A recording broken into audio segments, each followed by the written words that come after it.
जुगधर्मपालो वन्दे जगत्प्रियकरो करुणावतारो नमस्त्रिकालसत्ताय जगन्नाथसुताय च सभित्ताय सपुत्राय सकलोत्राय ते नमः।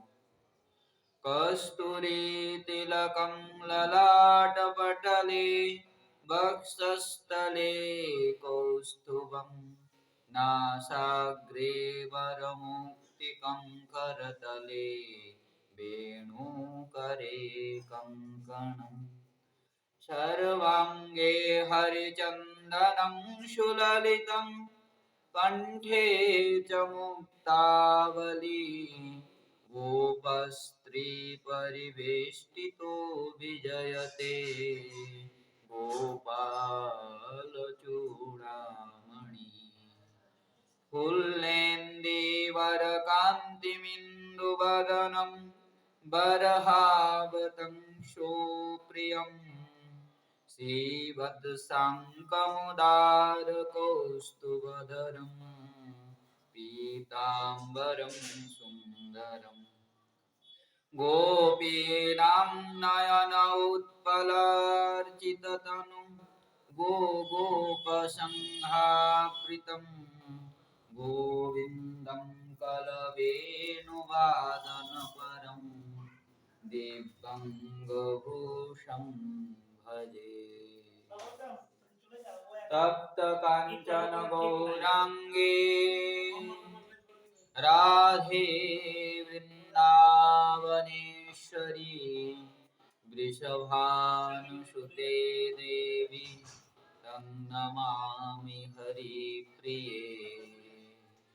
जं प्रव्रजन्तमनुपेतमपेतकृतं दैपायन विरह कातरया जुहाव पुत्रेति तन्मयतया तरवविनेदु स्तं सर्वभूतहृदयं मुनिमानतस्मै। नारायणं नमस्कृत्य नरं चैव नरोत्तमं देवीं सरस्वतीं व्यासं ततो जयमुदीरये। पूर्वदिव्यरूपधारि नटवरवेषिणं गोधूलिधूसरतनूशिखिपुच्छधारिणं कटितटे पीतधटे वनमालवेष्टितं धनञ्जयपण्डितेन कृष्णप्रेमदर्शितम्। जय रूप सनातन भट्ट रघुनाथ श्रीजीव गोपाल भट्ट दास रघुनाथ ए छय गोसाई करी चरण बंद जा হইতে বিঘ্ননাশ অভীষ্ট পুর বাঞ্ছাকল্পতরুভ্যশ্চ কৃপা সিন্ধুভ্যেব চ पतितानां पावनेभ्यो वैष्णवेभ्यो नमो नमः। दुर्गमे पतिमिन्दैस्खलत्पादगतेर्मुहुः सकृपादष्टिदानेन सन्त बलं बल भक्तगोष्ठीसहिते गौराङ्ग जय जय सुनीले भागवती कथा भक्तिलभ्यः भक्ति भक्त भगवंत गुरु चतुर्नाम बपुए इनके पद वंदन किए नासै विघ्न आने। श्री श्री भक्तमाल ग्रंथः अथो उत्तरार्ध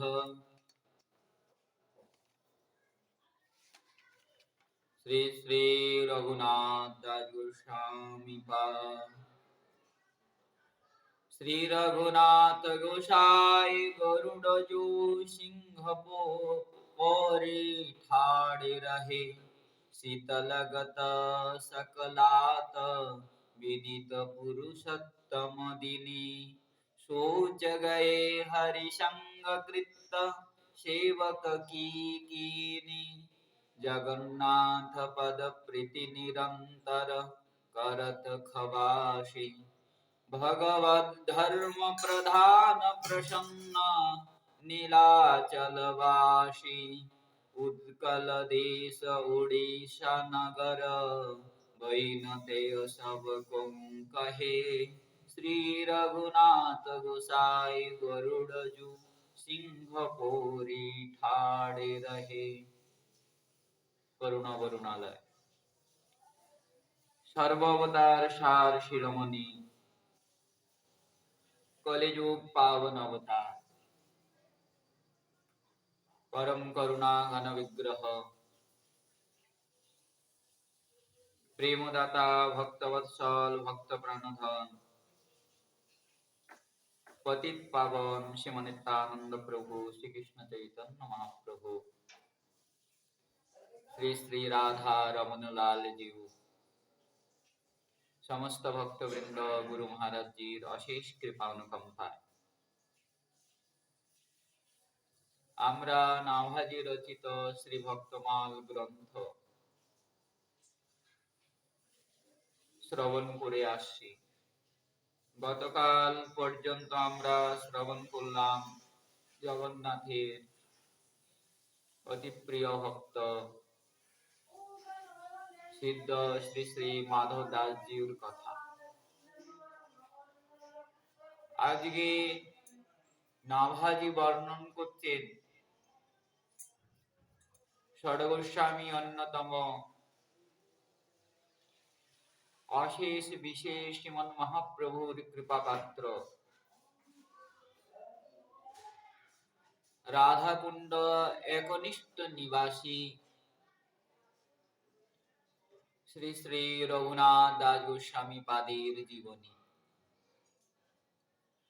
নাভাজি যে নিজে রচিত ছপ্পাই বলছেন, আমাদের গৌড়ীয় আচার্যগণ এরকম চরিত্র বর্ণন করেন নাই। নাভাজি বলছেন যে রঘুনাথ দাস গোস্বামী পাদ গরুড়ের পাশে দাঁড়িয়ে শ্রী জগন্নাথকে দর্শন করতেন।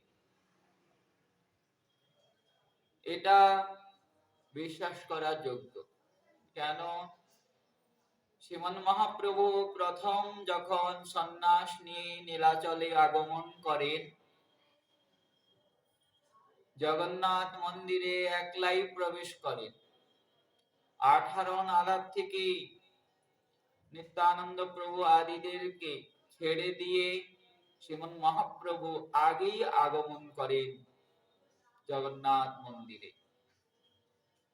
যখন জগন্নাথকে দর্শন করে, শ্রীমন মহাপ্রভু তো রাধা ভাবে বিভাবিত, তাই জগন্নাথ উনি দর্শন করলেন না, যেন ব্রজেন্দ্র নন্দন শ্রীকৃষ্ণকে দর্শন করলেন। প্রেমে আকুল হয়ে জগন্নাথকে আলিঙ্গন করবেন বলে ছুটে যাচ্ছিলেন। মহাপ্রভুর দুই নেত্রের থেকে গঙ্গা যমুনার ন্যায় প্রেমাশ্রু প্রবাহিত হচ্ছিল। মহাপ্রভুর সারা অঙ্গ পুলকিত, গদগদ, কখনো হুঙ্কার করছেন তো কখনো নৃত্য করছেন, কখনো মূর্ছিত হয়ে যাচ্ছেন। মূর্ছা ভঙ্গ হচ্ছে যখন জগন্নাথকে কৃষ্ণ মনে করে আলিঙ্গন করার জন্য যখন ছুটছে, জগন্নাথের যে পরিছা মানে রক্ষক দ্বারপাল আদি, তারা লাঠি নিয়ে মারতে যায়। বেদান্তের গুরু সার্বভৌম ভট্টাচার্য তিনিও জগন্নাথ দর্শনে গিয়েছিলেন। মহাপ্রভুর এই প্রেম দেখে মুগ্ধ হন। তখন কিন্তু সার্বভৌম ভট্টাচার্য যুগল কিশোরের মিলিত মূরতি শ্রীকৃষ্ণ সাক্ষাৎ শ্রীমন মহাপ্রভু এ কথা অনুভব করেন না। সাধারণ বা অলৌকিক প্রেমিক মনে করেছেন। বড়ি ছাড়া যখন মারতে যায় সার্বভৌম ভট্টাচার্য রক্ষা করে। মহাপ্রভুর শরীরে নিজের শরীরকে স্থাপন করে চৈতন্য ভাগবত বর্ণন করছে। সেই সেবকদের কাছ থেকে শ্রীমন মহাপ্রভুকে রক্ষা করে। অনেক চেষ্টা করলেন কিন্তু মহাপ্রভুর মূর্ছা ভঙ্গ হলো না। তখন মহাপ্রভু সার্বভৌম ভট্টাচার্য দেখলেন এই তো ভোগ লাগবে, মন্দির থেকে সব দর্শনার্থীদেরকে বের করে দিচ্ছেন, এখনো এই মহাপুরুষের মূর্ছা ভঙ্গ হলো না। কি করা যায়?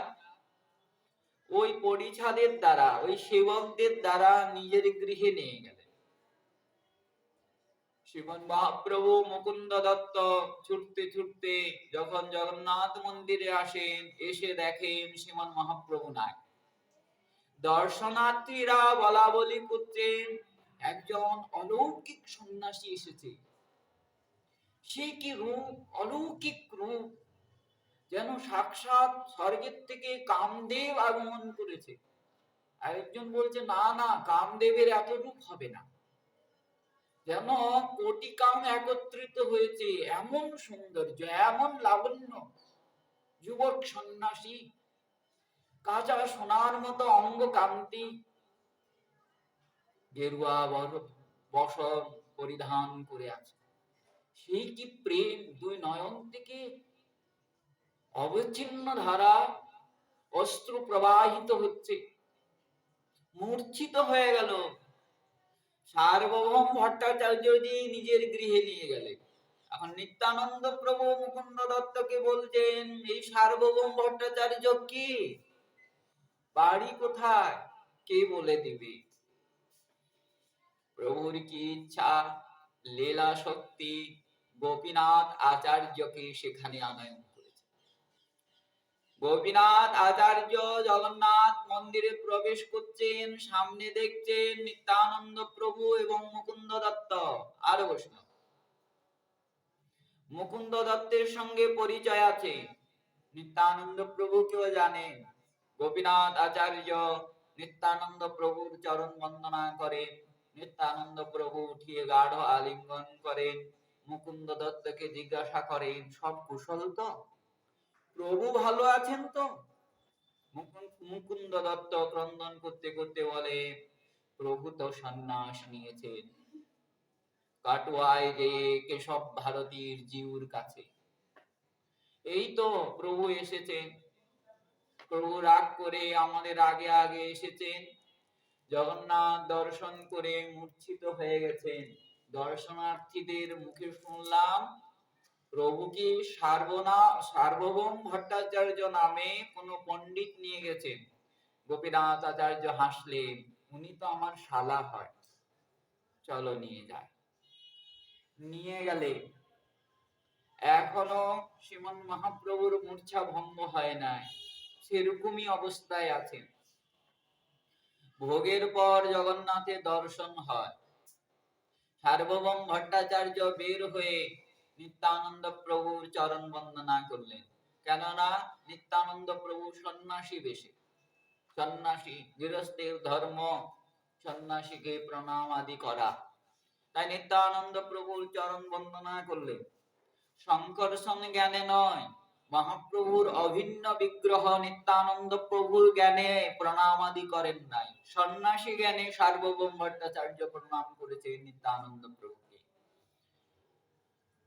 নিমন্ত্রণ করলেন, বললেন আমার পুত্রকে পাঠাচ্ছি, জগন্নাথে দর্শন করে আসুন, না হলে আর দর্শন হবে না, সেই বিকালে দর্শন হবে।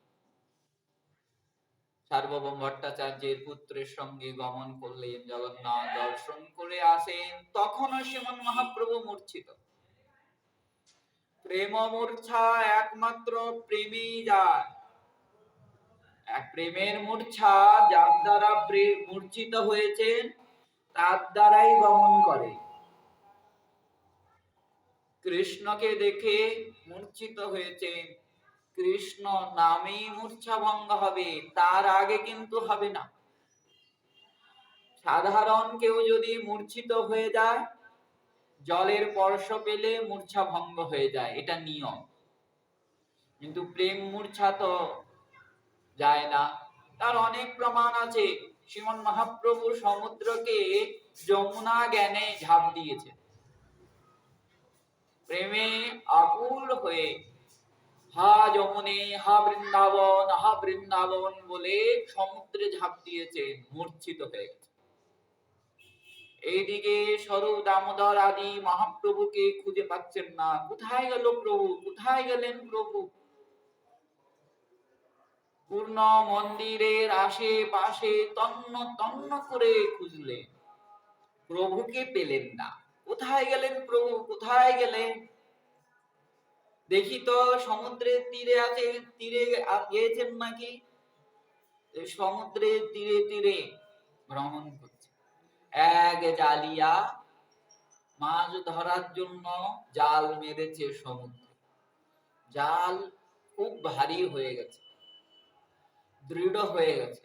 জালিয়ার মনে বড় আনন্দ, মনে হয় বড় মাছ পড়েছে, জাল টানছে, সজোরে টেনে যখন আনে, বলে মাছ টাছ তো কেউ নয়, একটা পূর্ণ শুক্ল হয়ে গেছে, সাদা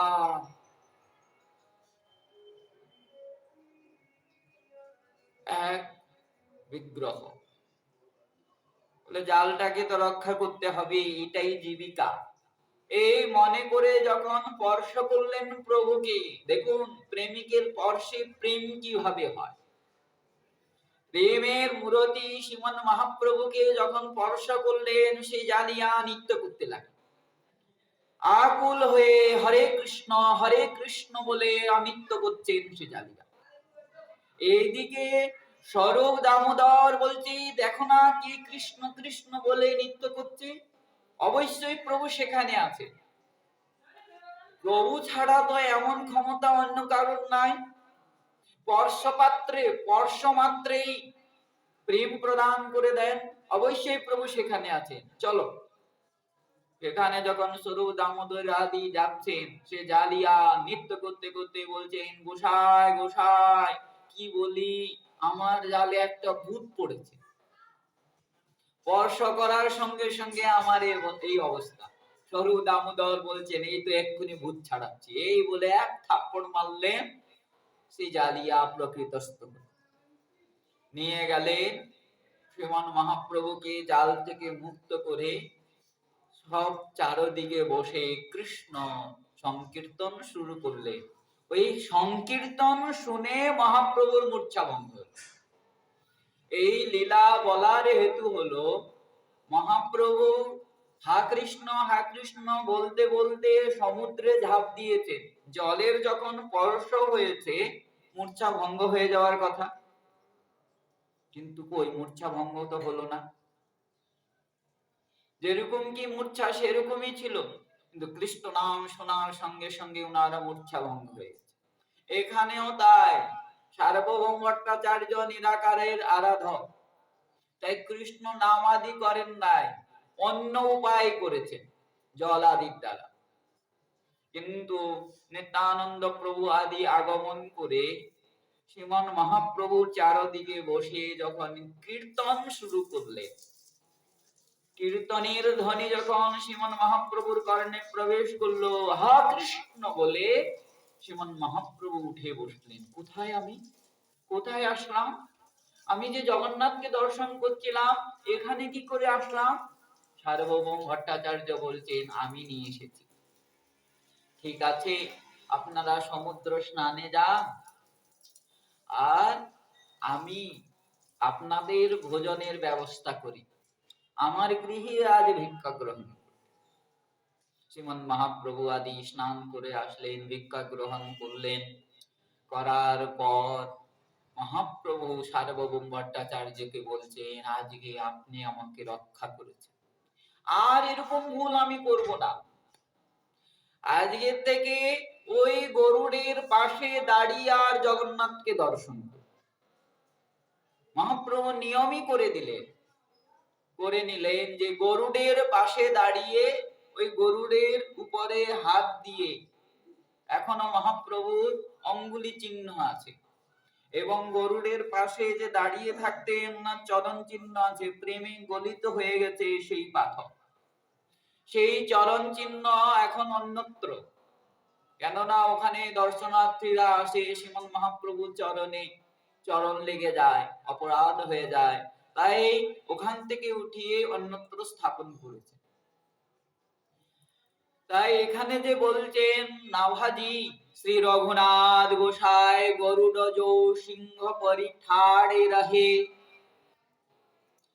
গরুড়ের পাশে দাঁড়িয়ে জগন্নাথকে দর্শন করেন। মহাপ্রভু যখন গরুড়ের সামনে পাশে দাঁড়িয়ে প্রভুকে দর্শন করেন, তাহলে রঘুনাথ দাস গোস্বামী পাদ আগিয়ে যে সামনে যে কি করে দর্শন করবে? আমাদের ভজন হলো আনুগত্যময়, পিছনে দাঁড়িয়ে তো দর্শন করবে। এরপরে যে বলছেন শীত লাগত সকলাত বিদিত পুরুষোত্তম দিনী, ঠান্ডায় কাতর হয়ে রঘুনাথ দাস গোস্বামী পাদ বসে আছেন, সর্বস্ব তো ত্যাগ করে এসেছেন, বৈরবাস মাত্র, ঠান্ডা পড়েছে প্রচন্ড,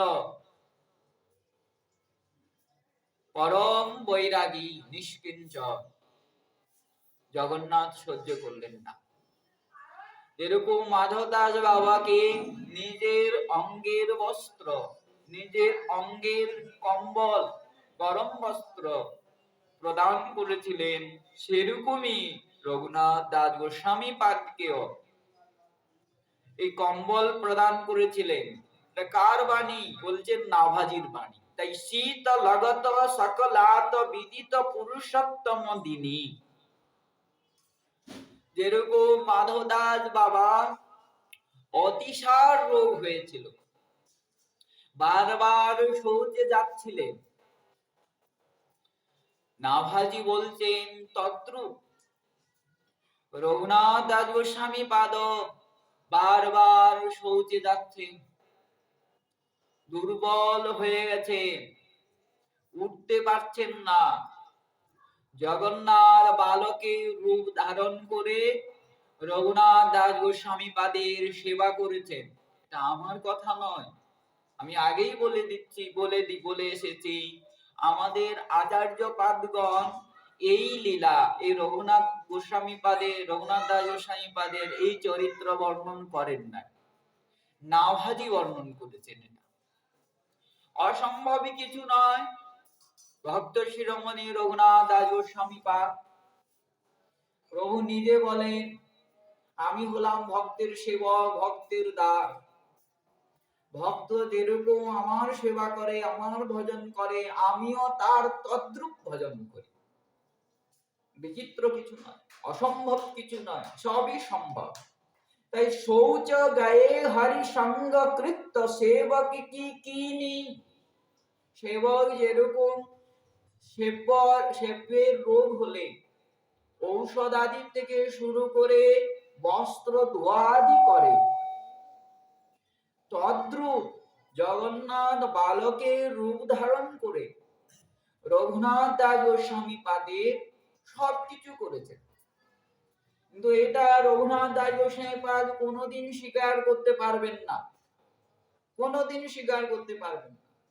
ওনার জীবনীতে আমরা শ্রবণ করব, যখন রঘুনাথ দাস গোস্বামী পাদ ওই যে পঞ্চপাণ্ডব ঘাটে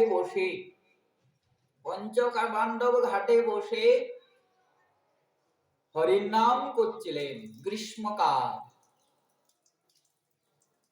পাশেই এক ব্যাঘ্র জলপান করছিল। তখন তো এত জনগণ ছিল না, এই রাধাকুণ্ড শ্যামকুণ্ডের চারপাশে ঘোর জঙ্গল ছিল, নিবিড় জঙ্গল ছিল, ব্যাঘ্র সিংহাদি বসবাস করত। এক ব্যাঘ্র এসে জলপান করছে পাশেই, সাক্ষাৎ রাধারানী নিজের আঁচল দিয়ে সূর্যের কিরণকে আচ্ছাদিত করছেন, যাতে রঘুনাথের কষ্ট হয় না। আর দূরে দাঁড়িয়ে কৃষ্ণ রক্ষা করছেন কার থেকে? বলে ব্যাঘ্রাদি হিংস্র জীবের থেকে। কৃষ্ণের প্রিয়তমা ব্রজেশ্বরী রাধারানী আঁচলের দ্বারা আচ্ছাদিত করছেন, তাই রাধারানীর না কষ্ট হোক আর রঘুনাথের না কষ্ট হোক, এই চিন্তা করে শ্রীকৃষ্ণ দূরে দাঁড়িয়ে আছে। সনাতন গোস্বামী পাদ গোবর্ধনে থাকতেন চাকলেশ্বরের সামনে কুঠিয়ায়। মন হলো যাই, অনেকদিন রাধাকুণ্ডে যাই নাই, রঘুনাথের সঙ্গে দেখা করে আসি, ভাই রঘুনাথের সঙ্গে। তাই রঘুনাথ দাস গোস্বামী পাদের সঙ্গে দেখা করার জন্য আসেন। দূরের থেকে দেখছেন এক ব্যাঘ্র আর রাধারানী আঁচলের দ্বারা আচ্ছাদিত করে এসেছে, রেখেছেন রঘুনাথ দাস গোস্বামী পাদকে। দূরে দাঁড়িয়ে আছেন কৃষ্ণ। সনাতন গোস্বামী পাদ আসছেন দেখে ব্যাঘ্র চলে গেলেন, রাধারানীও চলে গেলেন, কৃষ্ণ চলে গেলেন। পাশে আসলেন, রঘুনাথ দাস গোস্বামী পাদ প্রকৃতস্থ হলেন, প্রণাম করলেন। সনাতন গোস্বামী পাদ গাঢ় আলিঙ্গন করলেন, আলিঙ্গন করে বৃক্ষের নিচে বসে আর বুঝাতে লাগলেন, রঘুনাথ বললেন না কিন্তু যে ব্যাঘ্র তোমার পাশে জল পান করছিল, এই শরীর দুর্লভ, এই মানব শরীর প্রভু কৃপা করে হরি ভজনের জন্য দিয়েছেন, বৃথা নষ্ট করা উচিত নয়, এটা বললেন না। না, এটা বললেন যে তোমার সেবা রাধারানী করছে, কেন? দুঃখ পাবে, দুঃখ পাবে, এইটাও বললেন না। কি দেখালেন? প্রতিষ্ঠার ভয় দেখালেন, প্রতিষ্ঠা রূপী ব্যাঘ্রের ভয় দেখালেন সনাতন গোস্বামী পাদ রঘুনাথ দাস গোস্বামী পাদকে।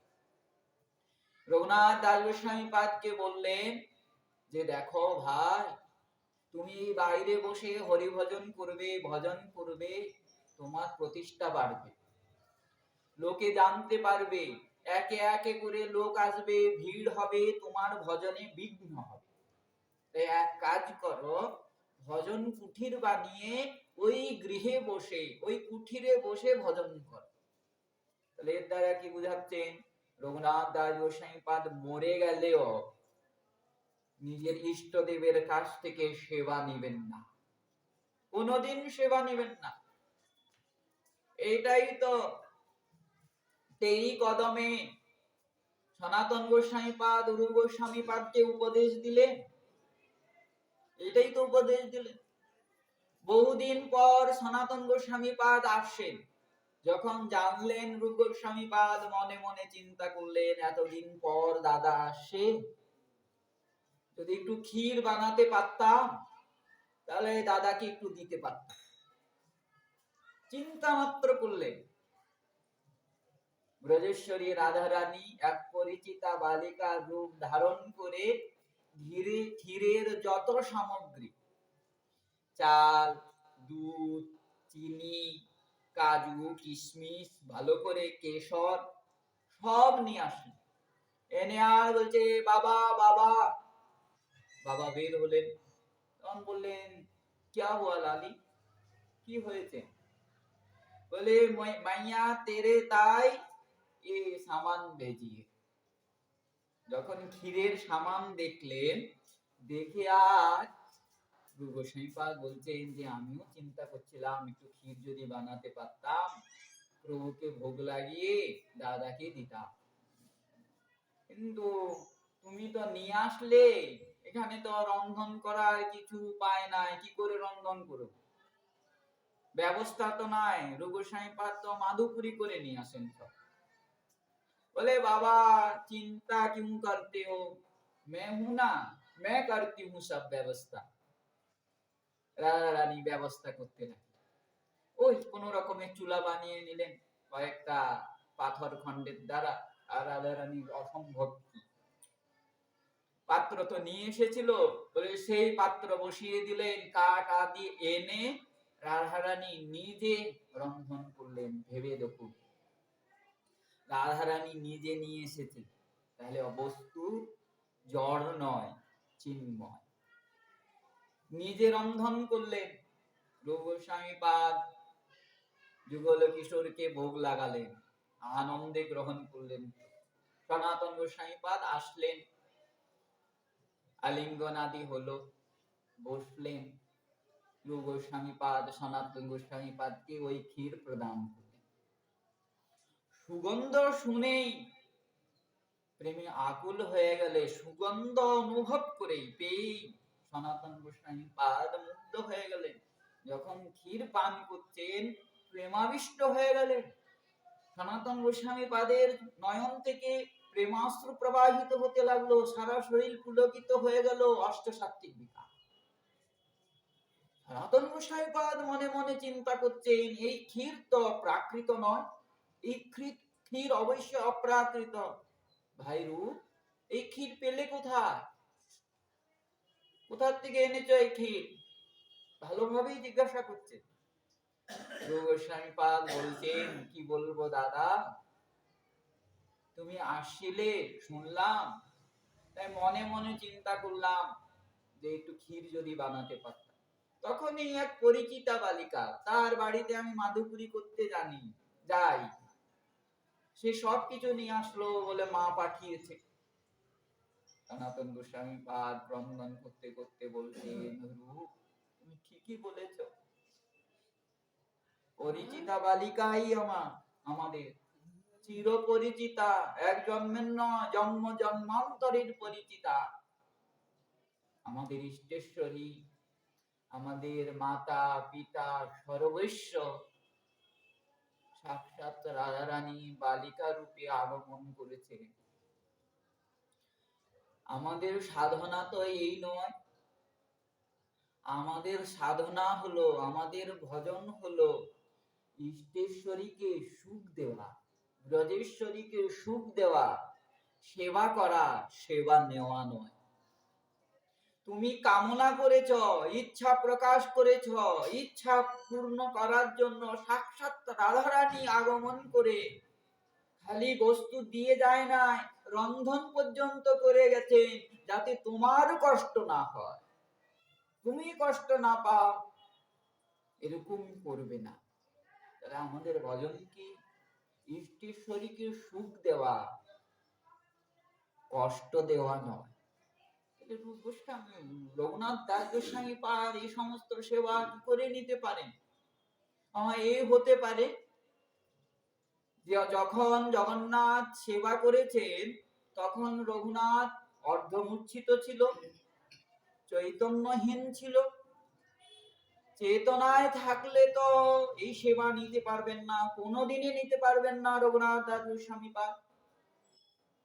কিন্তু নাভাজি বর্ণন করতেন, শৌচ গয়ে হরি সঙ্গ কৃত্য সেবক কি কিনি। বারবার শৌচে যাচ্ছেন রঘুনাথ দাস গোস্বামী পাদ, দুর্বল হয়ে গেলেন। জগন্নাথ বালকের রূপ ধারণ করে, এটাও হতে পারে।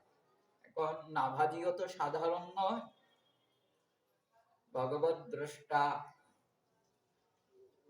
মহাপুরুষ, না হলে এই অলৌকিক ভক্তমাল গ্রন্থ লিখতে পারেন না। শাস্ত্রে আছে কৃষ্ণ লীলা বর্ণন করা সম্ভব। মহান মহান আচার্যগণ পুরাণাদিতে কৃষ্ণ লীলাদি বর্ণন করে গেছেন, কিন্তু বৈষ্ণবদের চরিত্র বর্ণন করা হলো অসম্ভব। কেননা সাধক দুই শ্রেণী, দুই প্রকার। অনেকে নিজের চরিত্র শিষ্যদের কাছে প্রকাশ করেন, প্রিয় ভক্তদের কাছে প্রকাশ করেন, আর অনেক কোন রকমে প্রকাশ করেন না। আপন ভজন কথা না কহিবে যথা তথা, নিজের ভজনের কথা যথা তথা বলা উচিত নয়, যার তার কাছে বলা উচিত নয়। এই নিয়মকে অবলম্বন করেন। গোস্বামীগণের জীবনীতে দেখুন, কবিরাজ গোস্বামী পাদের কৃপায় শ্রী শ্রী রঘুনাথ দাস গোস্বামী পাদের সবিস্তারে চরিত্র আমরা পাই। সনাতন গোস্বামী পাদ, রূপ গোস্বামী পাদের পাই কোথায়? গোপাল ভট্ট গোস্বামী পাদের, রঘুনাথ ভট্ট গোস্বামী পাদের, রঘুনাথ বলি লোকনাথ গোস্বামী পাদের আমরা পাই নাই, খালি নাম মাত্র। এই কথা নরহরি চক্রবর্তী পাদ ভক্তি রত্নাকরে বলছেন, যখন কবিরাজ গোস্বামী পাদ, লোকনাথ গোস্বামী পাদের কাছে, রঘুনাথ ভট্ট গোস্বামী পাদের কাছে, গোপাল ভট্ট গোস্বামী পাদের কাছে অনুমতি নিতে গিয়েছিলেন, অনুমতি নিবেন তো, এটাই তো কৃপা। তিনারা আশীর্বাদ করলেন, কৃপা করলেন, খুব ভালো, তুমি লেখো লেখো, কিন্তু আমাদের কথা উল্লেখ করবে না, মানা করে দিল। না হলে কবিরাজ গোস্বামী পাদ কি লোকনাথ গোস্বামী পাদের চরিত্র জানতেন না? যে লোকনাথ গোস্বামী পাদ সবাই আগে এই ব্রজমণ্ডলে আগমন করেছে। লোকনাথ গোস্বামী পাদ ওনার চরিত্র কি জানতেন না? অবশ্যই জানতেন। গোপাল ভট্ট গোস্বামী পাদকে শ্রীমন মহাপ্রভু অশেষ বিশেষ কৃপা করেছেন। রঘুনাথ দাস গোস্বামী পাদকে আর গোপাল ভট্ট গোস্বামী, রঘুনাথ দাস গোস্বামী পাদকে বিশেষভাবে কৃপা করেছেন 16 বছর ধরে। তারপর গোপাল ভট্ট গোস্বামী পাদকে কৃপা করেছেন 4 মাস ধরে ছিলেন। সমস্ত সেবা এই গোপাল ভট্ট গোস্বামী পাদ করতেন যখন দক্ষিণ ভারতে চতুর্মাস করলেন।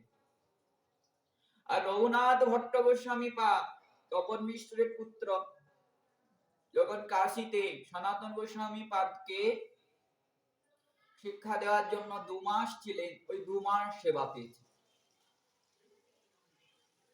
কেউ 2 মাস, কেউ 4 মাস, কেউ 16 বছর। 4 মাস যিনার গৃহে মহাপ্রভু ছিলেন, না মহাপ্রভুর সঙ্গে কোনো লীলা হয় না, মহাপ্রভুর সঙ্গে কোনো কথাবার্তাই হয় না, কিছুই। গোপাল ভট্ট গোস্বামী পাদ মনে হয় মাতৃশ জীবের মতো পাষণ্ড ছিল।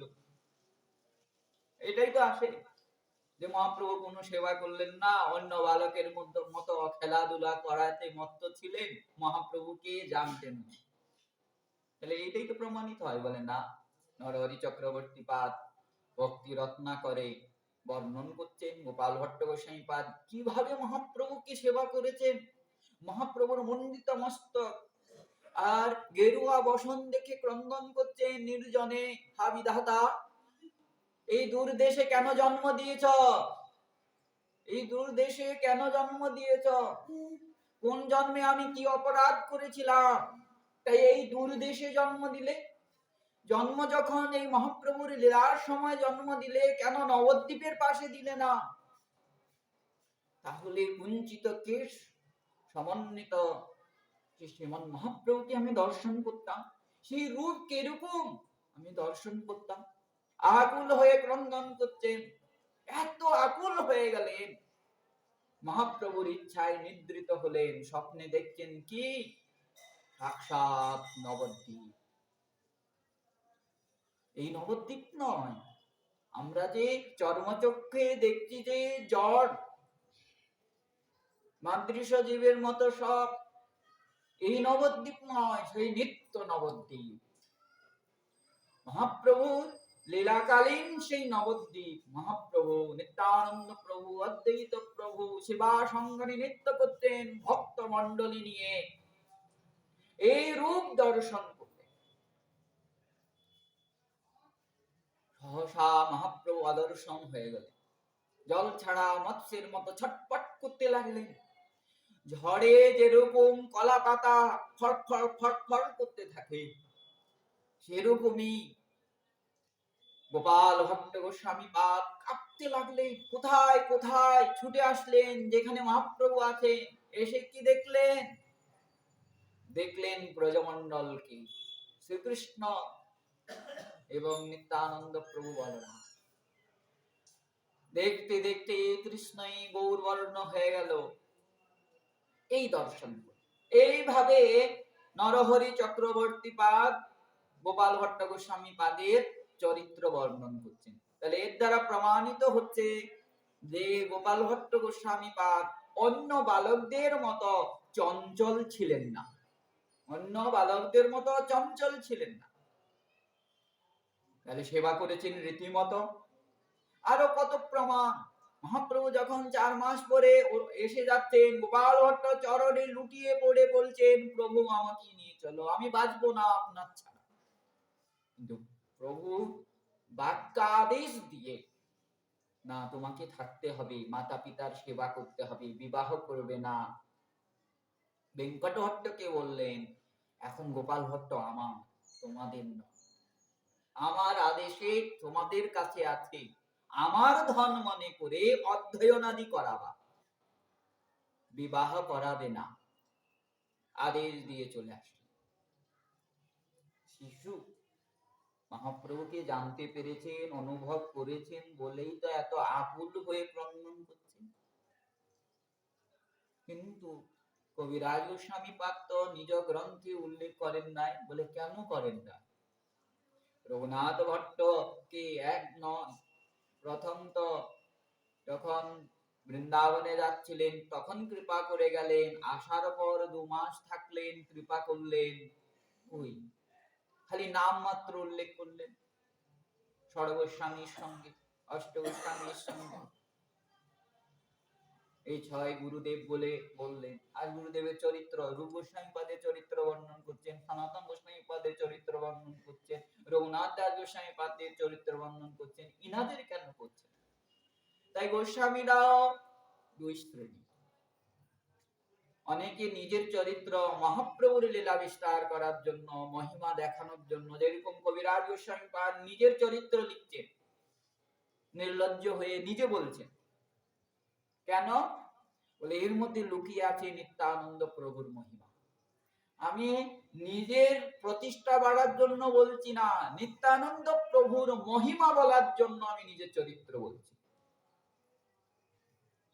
রঘুনাথ দাস গোস্বামী পাদ, রূপ গোস্বামী পাদ, সনাতন গোস্বামী পাদের চরিত্র এনারা নিজেরা বলেছেন, কবিরাজ গোস্বামী পাদ লিপিবদ্ধ করেছেন। কিন্তু গোপাল ভট্ট গোস্বামী পাদ, রঘুনাথ ভট্ট গোস্বামী পাদ, লোকনাথ গোস্বামী পাদ এনারা মানা করে দিয়েছেন।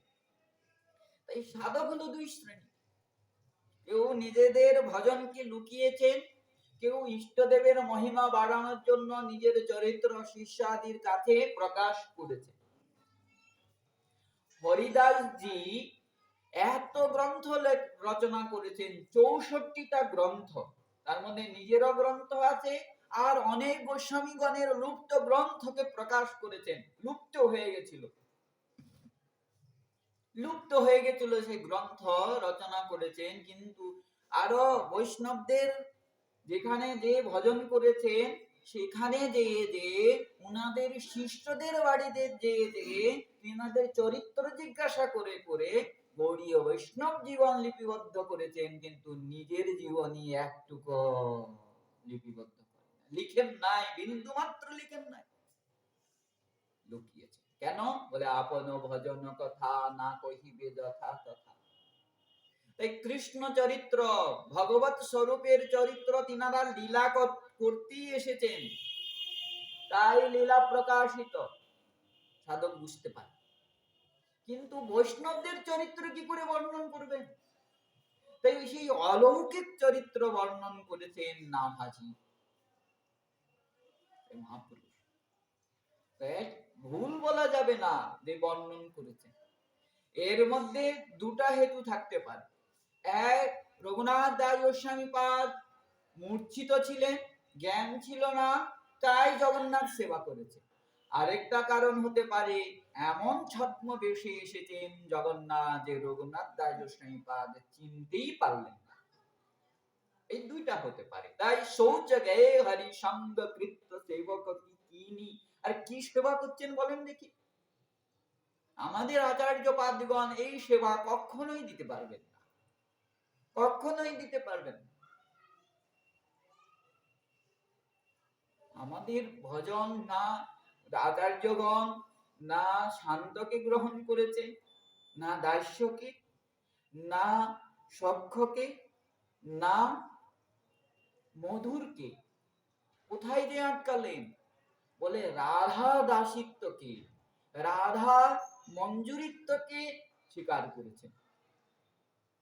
তাহলে দাসের মধ্যে বলে না আমরা কৃষ্ণ দাস তো নই, আমরা রাধা দাসী।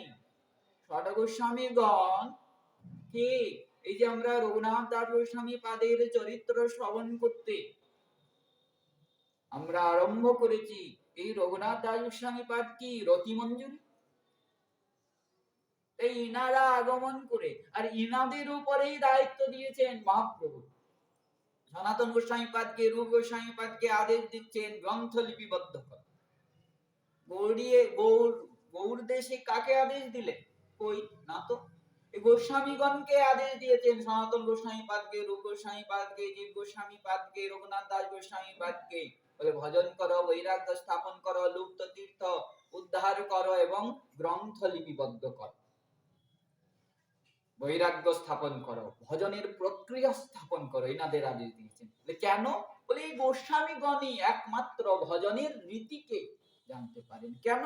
বলে রাধা রানীর পাশে অন্তরঙ্গ ভাবে, অতি পাশে, সখীগণেরও স্থান যেখানে নাই, এই রূপমঞ্জরি আদি ইনাদের স্থান আছে। সখীগণ সেই নিবিড় কুঞ্জে কি লীলা হচ্ছে দর্শনের সৌভাগ্য পান না, এই মঞ্জুরিগণ পান। তাই ইনাদের উপরে দায়িত্বটা দিয়েছে। গ্রন্থ আদি লেখা দেখুন, রূপ গোস্বামী পাদের সমস্ত ভজনের গ্রন্থ, লীলার গ্রন্থ রূপ গোস্বামী পাদ লিখছে। তত্ত্ব গ্রন্থ জীব গোস্বামী পাদ, সনাতন গোস্বামী পাদ, রঘুনাথ দাস গোস্বামী পাদ, এনার জীবনে আমরা শ্রবণ করবো। ইনিও কত গ্রন্থ, স্তবমালা আদি অনেক গ্রন্থ লিপিবদ্ধ করছে। ইনাদের উপরে কেন মহাপ্রভু দায়িত্ব দিলেন? হেতুটা কি? আচ্ছা, শ্রীকৃষ্ণ যখন রাধা ভাবকে আস্বাদন করতে চেয়েছেন, আচ্ছা নিজ কৃষ্ণ রূপে পারলেন না? বলে পারেন নাই। কি রূপে এসেছেন? রাধারানী কি বলছেন? বলে আমার ভাবকে আস্বাদন করতে গেলে আমাকেই হতে হবে। তাই তো কৃষ্ণের উপরে আবরিত হয়ে গেলেন রাধারানী, ভক্ত রূপে আগমন করেছেন এবং আস্বাদন কে করাচ্ছেন? রায় রামানন্দ। রায় রামানন্দজিউর আগে বঙ্গদেশে যখন শ্রীমন মহাপ্রভু যান, তপন মিশ্র প্রশ্ন করে সাধ্য কি সাধন কি, সাধ্য কি সাধন তত্ত্ব কি। তখন মহাপ্রভু তপন মিশ্রকে আদেশ করেন যে হরির নাম করো, এই হরির নামই সাধ্য সাধন তত্ত্ব বলে দিবে, বুঝিয়ে দিবে। আমি যখন কাশিতে যাব তখন তোমাকে সাধ্য সাধন তত্ত্ব বুঝাবো। কেন? মহাপ্রভু ভাবছেন এখন তো আমার ধর্ম নয়, আমি যখন সেই দক্ষিণ ভারতে ভ্রমণ করতে যাব, দক্ষিণ ভারতে বিদ্যানগরে রায় রামানন্দজির সঙ্গে সঙ্গ হবে, তার উপদেশকে লাভ করব, সেই উপদেশ আমি সনাতন রূপ গোস্বামী পাদ আদিদেরকে প্রদান। দেখুন কোথায় যে দাঁড়িয়ে আছে। মহাপ্রভু আস্বাদন করতে পারছেন না। মহাপ্রভু বিষয় আশ্রয় নয়, রাধারানী হলেন আশ্রয়। আর এই আশ্রয় তত্ত্বেরই অনেক পাশে এই মঞ্জুরি ঘর। তাই ইনাদেরকে আদেশ দিয়েছেন এই গ্রন্থ আদি লিখার জন্য, এই গ্রন্থ আদি লেখা। তাহলে যিনারা ভজনের রীতিকে স্থাপন করছেন, স্বপ্নে চান না ইষ্টেশ্বরী ইষ্টদেবের সেবা বা দুঃখ, তিনারা কি করে নিতে পারেন যে এই নিচ নিকৃষ্ট সেবা কি? শৌচে যাচ্ছেন, সেই শৌচ কাপড়ে হয়ে যাচ্ছে, সেই কাপড়কে ধুচ্ছেন জগন্নাথ। এটা হবে নিশ্চিত এমন ছদ্মবেশে এসেছেন জগন্নাথ, রঘুনাথ দাস গোস্বামী পাদ বুঝতেই পারলেন না এই জগন্নাথ এসেছে। এই জগন্নাথ পদঃ প্রীতি নিরন্তর করত খবাসি, ভগবত ধর্ম প্রধান প্রসন্ন নীলাচলবাসী उत्कल देश उड़ीसा नगर বৈনতেয় সব কৌ কহে। ভজন রীতি, এই সহ্য ক্ষমতা রঘুনাথ দাস গোস্বামী পাদের দেখে উড়িষ্যা নগরের জনতাগণ মানে ভক্তগণ রঘুনাথ দাস গোস্বামী পাদকে মনে করতেন যেন বৈনতেয় মানে গরুর সাক্ষাৎ, গরুড়ের অবতার। কিন্তু গৌরগণ উদ্দেশ্য দীপিকায় বলছে না না, ইনি তো গরুর নয়,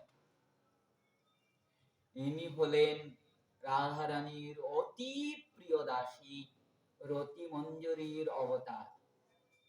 ইনার কয়েকটা নাম আছে, রসমঞ্জুরিও বলেন, রতি মঞ্জুরিও বলেন, তুলসী বলেও ডাকে।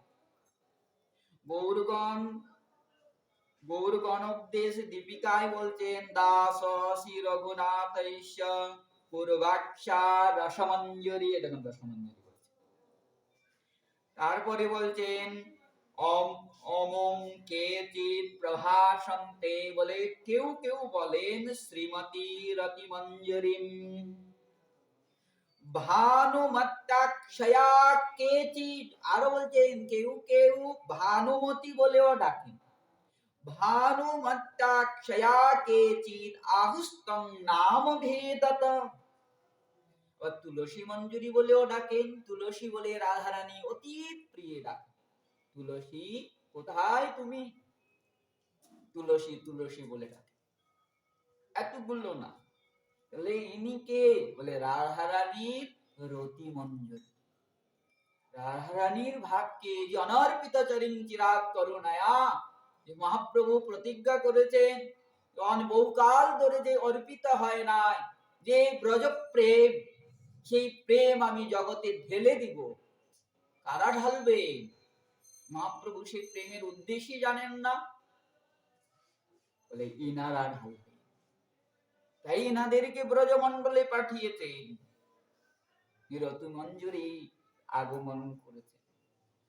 ইনার আবির্ভাব হয় কোথায়? আরো শ্রী কবি কর্ণপুর শ্রী চৈতন্য চন্দ্রোদয় নাটকে বলছেন আচার্য যদুনন্দন সুমধুর শ্রী বাসুদেব প্রিয় তৎশিষ্য রঘুনাথ ইত্যাদি গুণ প্রাণাধিকো মাদৃশা। শ্রী চৈতন্য কৃপাপতিরেক সতত স্নিগ্ধ স্বরূপ প্রিয়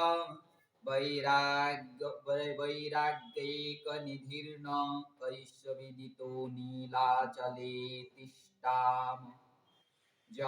সর্বলৌকিকঃ মনোভিরুচ্চ সৌভাগ্যভূ কাচিদৃষ্টপচ্চা জৈসাং সমারূপণঃ তুল্যঃ কালম তদ্প্রেম সাক্ষী ফলবান তুল্যা। কি বলছেন? আচার্য যদুনন্দন সুমধুর শ্রী বাসুদেব প্রিয় তৎশিষ্য। শ্রী বাসুদেব জিউর অশেষ প্রিয় শ্রী শ্রী যদুনন্দন আচার্যের শিষ্য। আমরা জীবনীতে শ্রবণ করব এই যদুনন্দন আচার্যকে। তাই আক্ষরিক অর্থ এই শ্লোকের আমরা বলে যাই। তাই যদুনন্দন আচার্যের শিষ্য রঘুনাথ, তা ইতি অধিগুণ প্রাণাদিক মাদৃশ। শ্রীমন মহাপ্রভু এবং স্বরূপ দামোদরের এই রঘুনাথ দাস গোস্বামী পাদ প্রাণাধিক প্রিয় ছিলেন। শ্রী চৈতন্য কৃপাতিরেক সতত স্নিগ্ধ। রঘুনাথ দাস গোস্বামী পাদ শ্রীমন মহাপ্রভুর কৃপা পাত্র।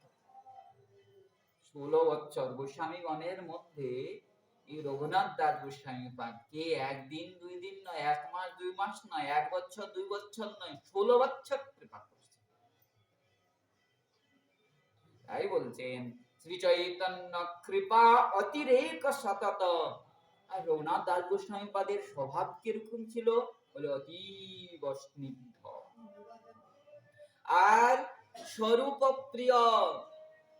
মহাপ্রভু কার হস্তে বা কার চরণে অর্পণ করেছেন? যখন পুরীধামে সীমা রঘুনাথ দাস গোস্বামী পাদ আসেন, স্বরূপ দামোদরের হস্তে অর্পণ করেছিলেন। তাই স্বরূপ প্রিয় বৈরাগ্যে রঘুনাথ দাস গোস্বামী পাদ কি সমুদ্র সদৃশ, তাই বৈরাগ্য এক নিধি। বৈরাগ্যে রঘুনাথ দাস গোস্বামী পাদ কি বলে? সমুদ্রের মতো। ওই জন্যই তো কবিরাজ গোস্বামী পাদ বলছেন, রঘুনাথের নিয়ম যেন পাষাণের রেখা। কবিরাজ গোস্বামী পাদ কি বলছেন? রঘুনাথের নিয়ম পাষাণের রেখার মতো। আচার্যগণ বিচার করে বলছেন যে কবিরাজ গোস্বামী পাদ আর খুঁজে পেলেন না, খুঁজে খুঁজে দেখলেন এই পাষাণের রেখাই যায় না সহজে। এই পাষাণের উপরে খোদাই করে যখন লেখা হয় না, অনেক অনেক বছর ধরে থাকে। তাই ওই পাষাণের রেখার সঙ্গে তুলনা করছেন।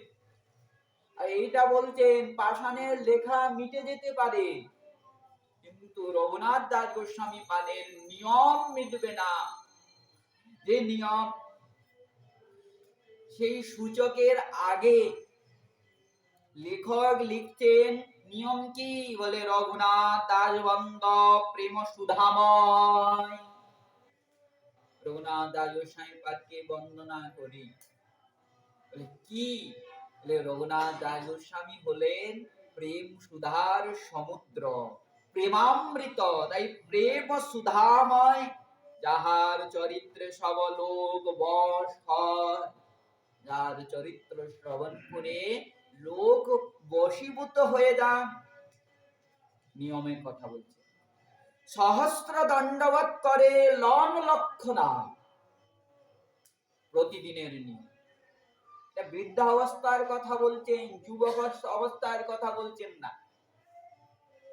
19 বছরে গৃহ ত্যাগ করে মহাপ্রভুর কাছে এসেছেন, সেই বৈরাগ্য তো আরো। এখানে যে বলছেন এটা ওই আসার পর বৃদ্ধ অবস্থার কথা, বৈরাগ্যের কথা বলছে।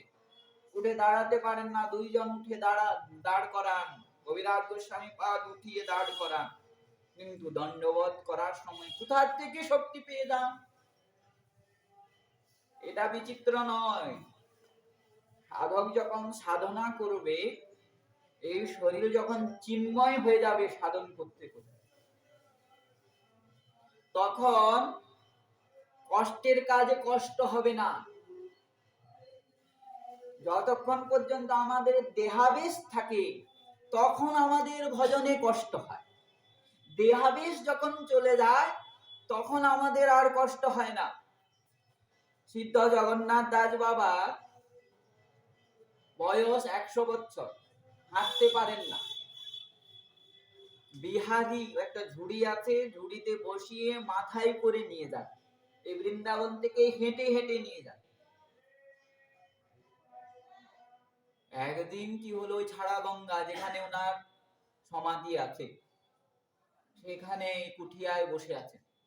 এক বৈষ্ণবের দল কীর্তন করতে করতে যাচ্ছে, নগর সংকীর্তন করতে করতে সুমধুর সুরে নৃত্য করতে করতে যাচ্ছে। সিদ্ধ জগন্নাথ দাস বাবা প্রেমাবিষ্ট হয়ে গেল। কি কথা! তিনাদের সঙ্গে হাঁটতে নয়, লাফাতে লাফাতে। যুবক তো লাফাতে পারবে না, এমন ভাবে সিদ্ধ জগন্নাথ দাস বাবা লাফাচ্ছেন। যারা সঙ্গে আছেন তিনারা অবাক হয়ে গেলেন, বৃদ্ধ কিভাবে লাফ দিচ্ছেন, ভয় পাচ্ছেন। রাস্তা ছিল না তখন, ওই বড় বড় পাথর নয়, ইটের টুকরা বড় বড় সব মানুষ রাস্তা বানানোর জন্য ফেলে রেখেছে। ওর মধ্যেই কোনো ব্যথার অনুভব নাই। উনি যে বৃদ্ধ, বৃদ্ধত্বের ওনার মনে নাই, উনি হাঁটতে পারেন না এটাও তিনি ভুলে গেছেন। তখনই হরির নাম সংকীর্তন হচ্ছে উচ্চস্বরে, তালে তালে, সেই কি লাভ দিচ্ছে, লাভ দিয়ে দিয়ে অনেক দূর চলে গেল। কীর্তন বিশ্রাম হলো, উনি যখন প্রকৃতস্থ হলেন আর আসতে পারছেন না। বাবা আপনি এই তো গেলেন, এই পথ দিয়ে হেঁটেও নয়, ছেঁচড়াতে ছেঁচড়াতে নয়, লাফাতে লাফাতে গেলেন, এখন কেন আসতে পারছেন না? তখন প্রেমে উনার দেহ দেহ মানে দেহে চেতনা ছিল না, দেহাবেশ ছিল না, উনার দেহে আবেশ ছিল না, এখন এসেছে। এই যে রঘুনাথ দাস গোস্বামী পাদ প্রতিদিন সহস্র দণ্ডবোধ দেন, এটা সম্ভব? সহস্র মানে 1000, আমরা মনে 100 পার, আমি তো 100 পার করতে পারবো।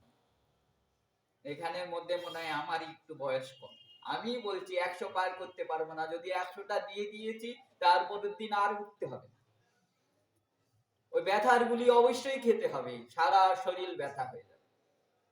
কোথায় পান এত শক্তি? বলে এটা হলো ভজনের শক্তি। এখন এখানে একটা প্রশ্ন আসবে, আমরা ফাঁকিবাজি একটা কথা বলে দিই, বলে কি উনারা পার্শ্বদ ছিলেন, উনাদের দ্বারা সম্ভব, আমাদের দ্বারা সম্ভব না। তাহলে জগন্নাথ দাস বাবা তো পার্শ্বদ ছিলেন না, উনি সাধক ছিলেন। তাহলে এই যে দাস গোস্বামী পাদ আদি আচার্যগণ যে আমাদের আচরণ করে আমাদেরকে কি শিক্ষা দিয়ে গেছেন, বলে তোমরাও পারবে, অভ্যাস করো, একদিনে নয়। আবার এনাদের আচরণ দেখে যদি আমরা একদিনে সিদ্ধ হতে চাই, কাঁঠালটাকেও বাংলায় বলে যে ইচড় পাকলে ভালো লাগে না, বলে কাঁঠালটাকেও পাকতে টাইম লাগে, উচিত সময় আছে। এরকম ভজনেও উচিত সময় আছে, একদিনে সিদ্ধ হয় না, একদিনে কখনো ভজনের সিদ্ধ হয় না, ক্রমে ক্রমে পায় ভব সিন্ধু পার। সব এই সমস্ত আসবে, সব খালি আমরা খালি খালি সূত্রগুলোকে স্থাপন করে যাচ্ছি।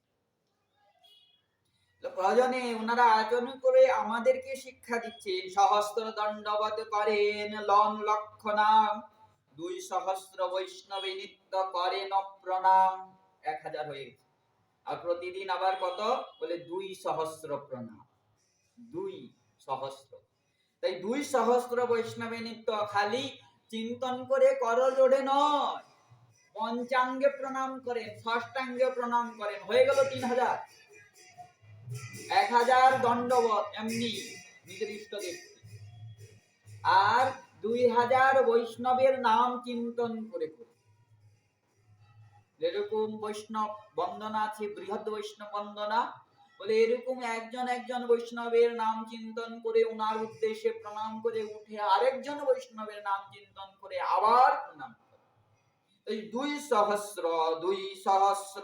বৈষ্ণবে নিত্য করেন প্রমাণ, রাত্রি দিনে রাধা কৃষ্ণের মানসে সেবন, প্রহরেক মহাপ্রভুর চরিত্র কথন।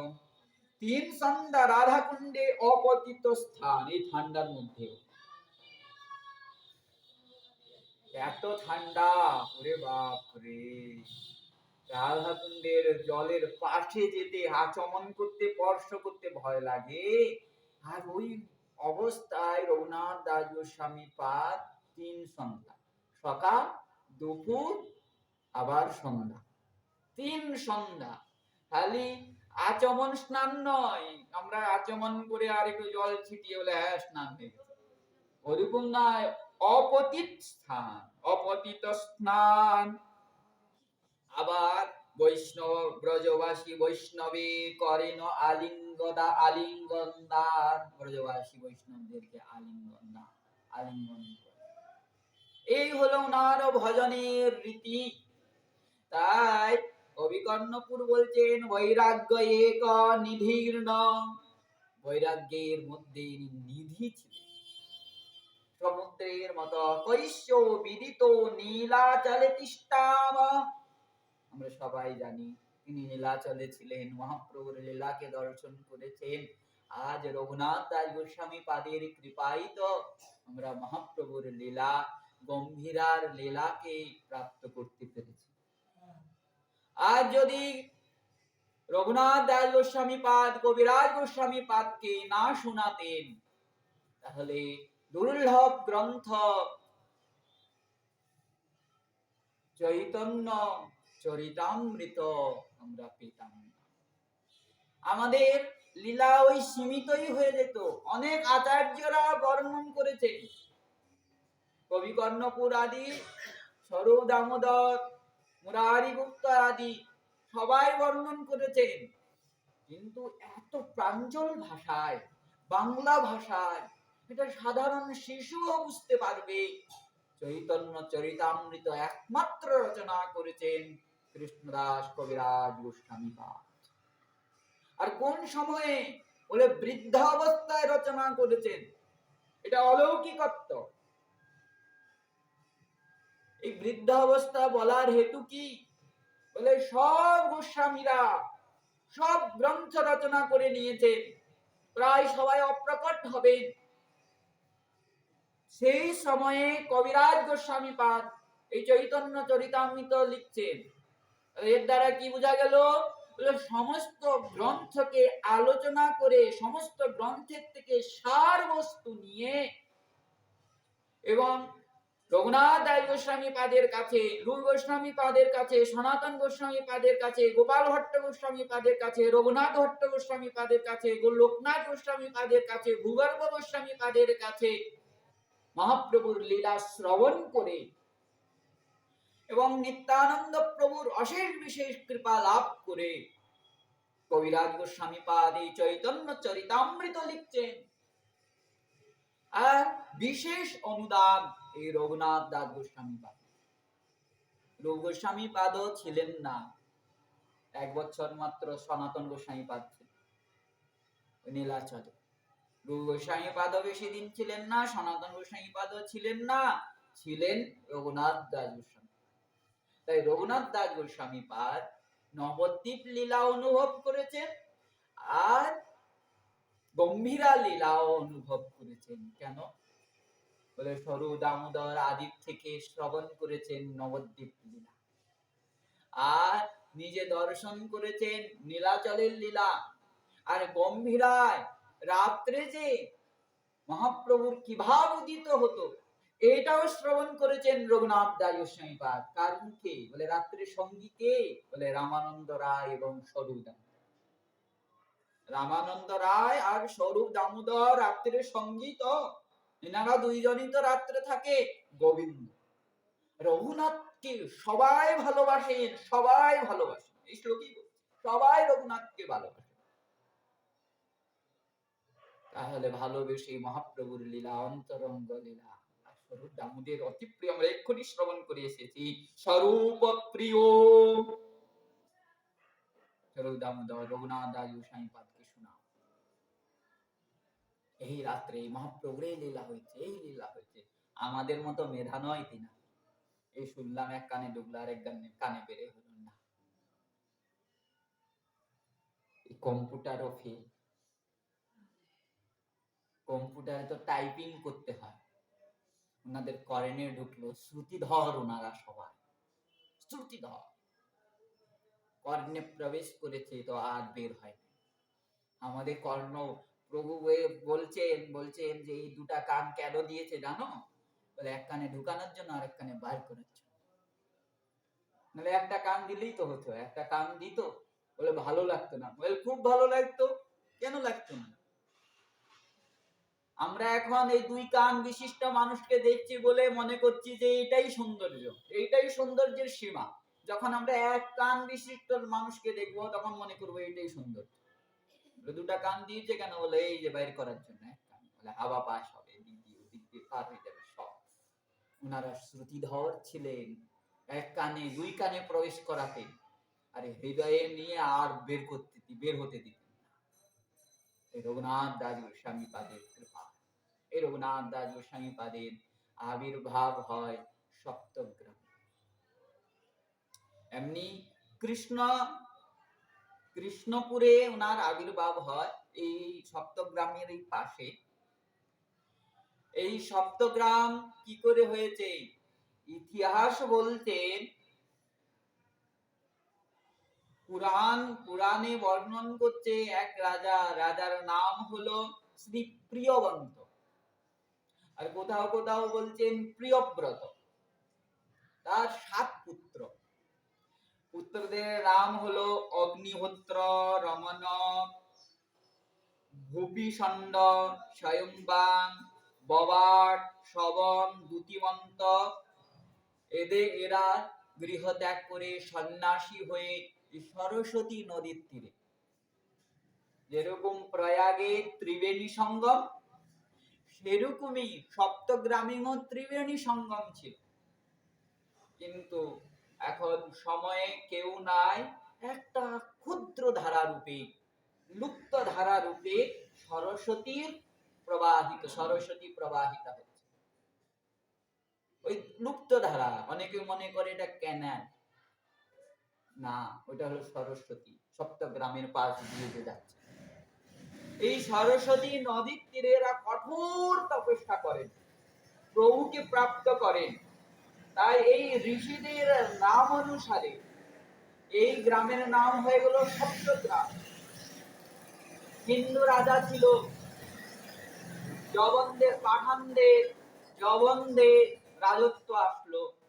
তারপর আসলেন রঘুনাথ, হিরণ্য মজুমদার এবং গোবর্ধন মজুমদার। হিরণ্য মজুমদার এবং গোবর্ধন মজুমদার এখানে আগমন করে আর জমিদারি গ্রহণ করে। প্রতি বছরের আয় ছিল 20 লক্ষ। 12 লক্ষ টাকা কর হিসাবে দিতেন, 8 লক্ষ নিজের কাছেই রাখতেন। পরম বিষয়ী ছিলেন। তাই হিরণ্য গোবর্ধন নাম 2 সহোদর, সপ্তগ্রামে 12 লক্ষ মুদ্রার ঈশ্বর। কৃষ্ণদাস কবিরাজ গোস্বামী পাদ বর্ণন করছেন। মহা ঐশ্বর্য যুক্ত দোহে বদান্য ব্রাহ্মণ।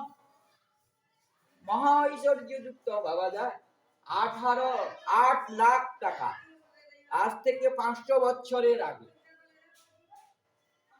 গুরুজনদের মুখে শুনেছি, একজন ভিখারিকে একজন ধনী 1 টাকা দিয়েছে, শুনি নাই, গ্রন্থে পড়েছি, পাঠ্য গ্রন্থে। 1 টাকা দিয়েছেন, অল্প পয়সায় বাড়ি সারা ভোজন করেছে, আর অল্প টাকায় ফল কিনে দোকান বানিয়েছে।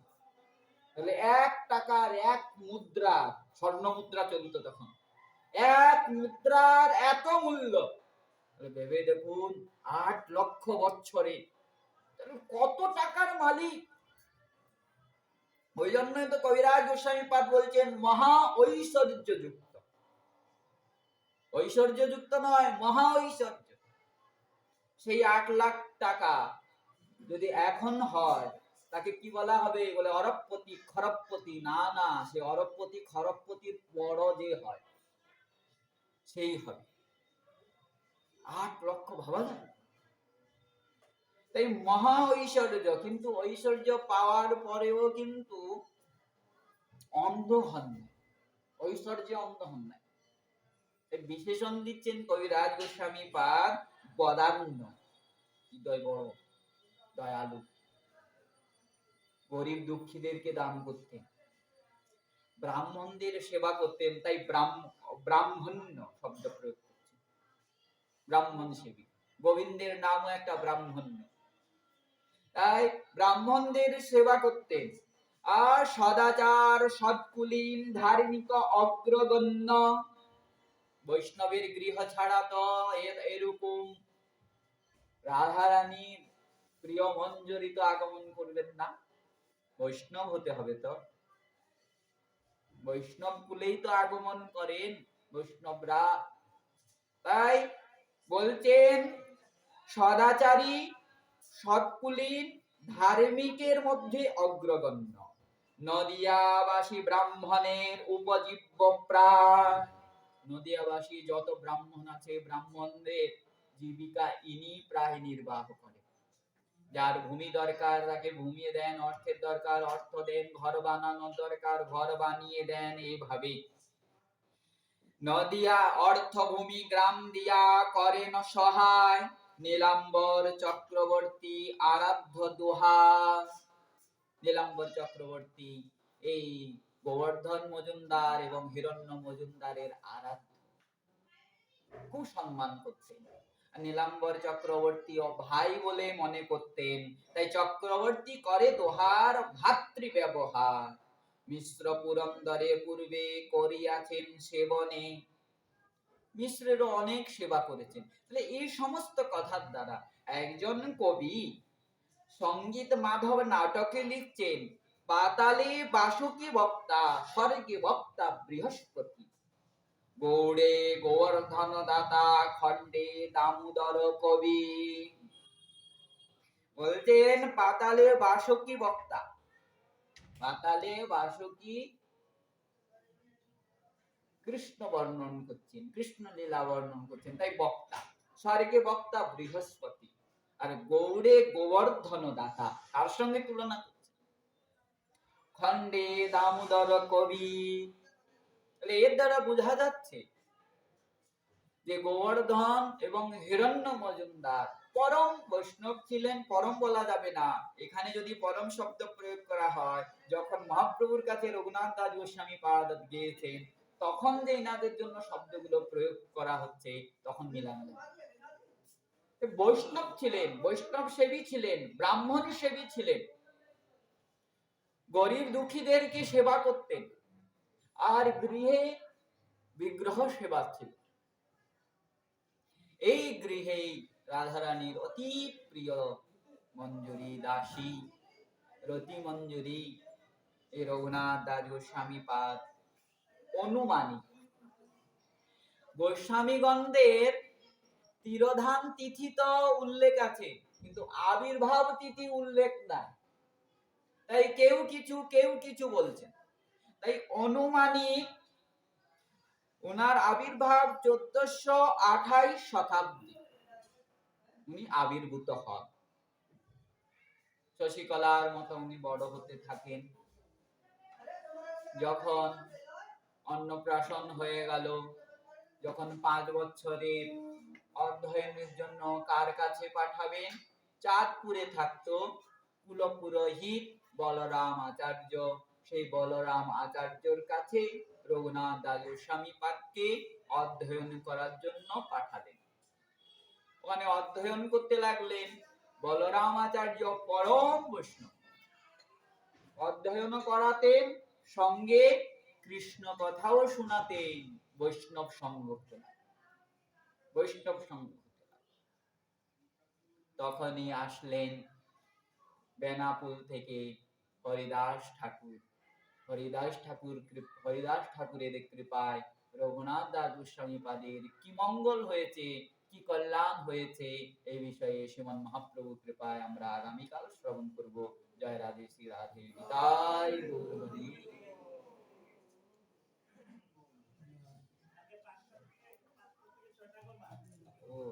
আগামীকাল থেকে 5টা থেকে 6টা হবে, রাত হয়ে যাচ্ছে। জয় রাধে।